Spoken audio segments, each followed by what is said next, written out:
runtii wax kale ugu soo fadhiisan waxaan u soo fadhiistay inaan si kal iyo laab ah si sharaf leh si qaali ah si qiimo agteeda ku leh aan ugu mahad celiyo dhammaan shacabweynaha ku nool Somaliland gaar ahaan shacabka reer Hargeysa oo runtii si gobonimo leh oo sharaf leh oo qaali ah magaalada iga soo dhaweysay inta aan magaalada joogeen si sharaf leh wallahi haysa oo aan kulli abaal iyo ixtiraam ugu hayo dadkuna de gobonimadooda horey baan u aqaani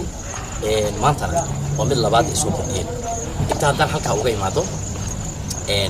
xalay toole show qurux badan oo runtii sharaf badan ayaan magaalada Hargeysa ku sameynay aniga iyo fanaaniinteedii qaaliga ahaa Yuro Maxamed Cabdi iyo Khadra Cabdi Sinimo iyo waliba Maxamed Alta oo saxofoonka inoo tumiyay al-ustaad Maxamed Alta iyo walaalkay Ilyas Idris Aynaan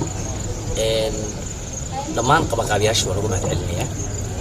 soo qabaqaabiyay oo waxaan leeyahay wad mahadsantii boqolkiiba boqol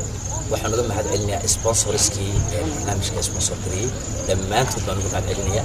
waxaan uga mahad celinayaa tviyadii soo joogay ee hawshaas nala galay waxa kale oo uga mahad celinayaa oo marnaba ilaaweyn dadkii sharafta badnaa ee barnaamijkaas qayb libax ka qaatay hadday habla ahaayeen iyo hadday ilma ahaayeenba uga mahad celinayaa inta hadda halka kaga imaado xalay toole tamakii habeen markaan yaabay roobkii kala istaagi waayay ayaan de aniga qaraar qaatay san ismaahe waa tagay sidii ma tagay de ma filanin roobka inta leega da'ay dadka inay soo jiirayaan runtii Hargeysa waxaan u bixiyay Hargeysadii roobku hakin waay waan uga mahad celinayaa Hargeysa roobka hakin waay wax kale hakinay inuu jiro ma maleeyo waxaan leeyahay Hargeysa iyo fankayga iskuma cusba martina iskuma Hargeysa waa Hargeysa awalna waa awal ninkuma ku jiro unba la xigta kulley anagu wax fiima dhigin hatta laba falaayar oo been abuur ah oo midna $30 ku qoraya midna $15 ku qoraya hatta waan arkay